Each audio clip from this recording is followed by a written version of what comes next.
सलग दुसऱ्या दिवशी लोकसभेमध्ये गदारोळ पाहायला मिळाला। राहुल गांधींनी टेरीपानी चिनी घुसखोरीचा मुद्दा उपस्थित केला तेव्हा लोकसभा अध्यक्षांनी त्यांना थांबवलं आणि अभिभाषणावर बोलण्याची सूचना केली। त्यानंतर विरोधक आक्रमक झाले। विरोधी पक्षनेत्याला सभागृहात बोलू दिलं जात नाही हा इतिहासातला पहिलाच प्रसंग असावा असा आरोप विरोधकांनी केला। त्यानंतर सभागृहात गोंधळ घातला।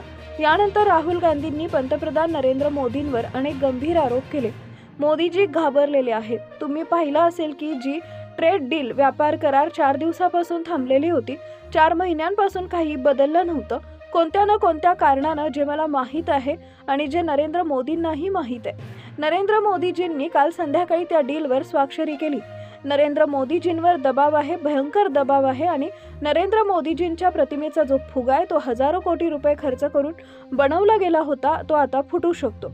अदानींजीवर अमेरिकेत जो खटला आहे तो केवळ अदानीजींना लक्ष करत नाहीये तर तो नरेंद्र मोदींच्या फायनान्शियल स्ट्रक्चरला लक्ष करत आहे। एप्स्टाईन फाईल्समध्ये अजून खूप माहिती आहे जो अजून रिलीज झालेला नाही आहे आणि म्हणूनच या दबावात येऊन एप्स्टाईन फाईल्समध्ये जे काही आहे ते देशाला जाणून घ्यायचं, पण अजून अमेरिकेनं ते रिलीज केलेलं नाहीये।